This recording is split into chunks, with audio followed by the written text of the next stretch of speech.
Hi guys, I'm Mr. Patrick, and what we're going to go over today is how to put together and play a clarinet.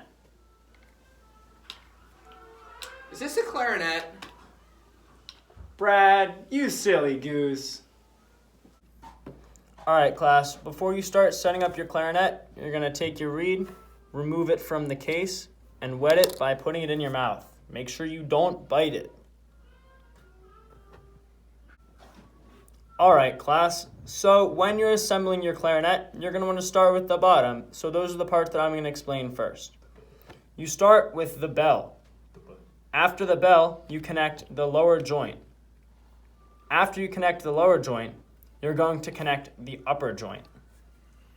After you connect the upper joint, you're going to connect the barrel and the mouthpiece as one connected piece. After this, you will have your entire clarinet set up.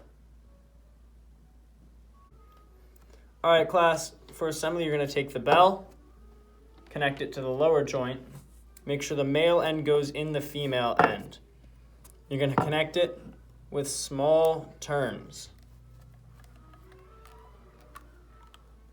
After that's connected, you're going to take the upper joint. You can tell the upper joint and the lower joint apart because the upper joint has two male ends, and the lower joint has a male end and a female end. You're going to put the male end of the upper joint on the female end of the lower joint. Connect them with small twists and make sure that the bridge is connected. After this, you're going to connect the mouthpiece and the barrel. You're going to connect this again with small twists. Then you want to put the reed in to the ligature. For time's sake, I'm going to do that later. And then you connect the mouthpiece and the barrel to the upper joint with small turns. Yay! All right, class, what we're gonna do now, first you loosen the bolts, screws on the ligature. You're gonna take your wet reed, slide it under the ligature. Make sure it's loose enough so that your reed can fit through. You're gonna start tightening so it doesn't slide around. And you're gonna look right past the tip of the mouthpiece so that there's a little bit of the reed showing at the top. That's how you know it's in right. Then you're gonna continue tightening it so your reed stays tight, does not move around. All right, Mark, can you please remind the class what we learned last week about clarinet maintenance?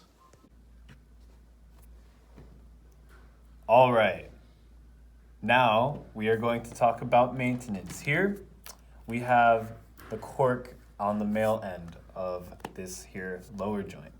So what we're gonna do is to every single male joint, you're gonna have cork grease that looks something like this. You're gonna apply a tiny amount, like it's just like chapstick, right? Very tiny amount. Have that. Spread it around, make sure everything's like nice and slick. You want to do this every once in a while to make sure that you can still do small wiggles, small twists to put your clarinet together. And look at that, it's just like new. You're going to want to do the same thing on everything else.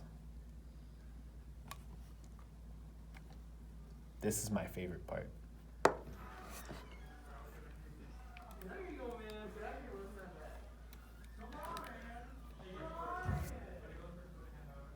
Oh, you hooligans.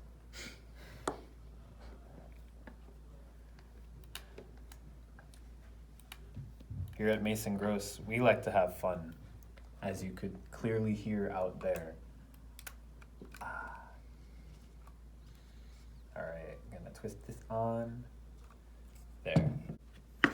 All right, so you've been playing your clarinet for a while and you're done with your practice session. What you want to do, make sure you do this, is that when you disassemble your clarinet, to always take off the reed from your mouthpiece. It's kind of gross if you just leave it there to marinate for years as you continue to play. You're gonna have stuff growing on it, a couple mushrooms here and there. It's not a fun time. So you want to take it off, leave it in this case, and please keep it away from your mouthpiece. You should not have it stay here once you put it away. Now the last thing I want to talk about is cleaning your clarinet. Here we have a silk swab, 100% silk, some of the finest silk in all the land. And what you want to do is take this here rope, you're going to put it through the bell. Down over here, you're going to have it fall through, right? Like you're a magician and you're preparing for your magic trick. And then you're going to take it, you're going to yank it, bam. Gets all that gunk and stuff out of there. Brad, can you please show the class proper hand position and embouchure for the clarinet? Alright, so now we're going to learn about hand position. First of all, it's important to note that your left hand will be on top and will be coming from this angle. Your right hand will be on the bottom joint, and will be coming from this angle. In order to steady the clarinet, it's necessary that you must have your thumb of your right hand beneath this support. Then, your fingers, as seen, will go on these 3 tone holes. On the upper joint, your thumb will rest on this tone hole, while your 3 fingers will rest on these tone holes. You are now set to begin forming an embouchure. Alright, now we're going to learn about clarinet embouchure. So first, you should have firm corners. Not tense, but you want to keep these firm so that you can create the proper embouchure. When the mouthpiece goes in your mouth, you don't want to stick it too far in. You want to think about the reed and mouthpiece going in maybe only about as far as the width of one of your fingers. So, for comparison, maybe about here. So, in addition to tight corners and not putting the mouthpiece in too far, you want to think about a E vowel shape in order to help produce a sound. Also, you want to make sure that you're holding your clarinet at the correct angle. It shouldn't be straight up and down, but at a slight angle, like this. The combination of these should help you produce a successful clarinet embouchure.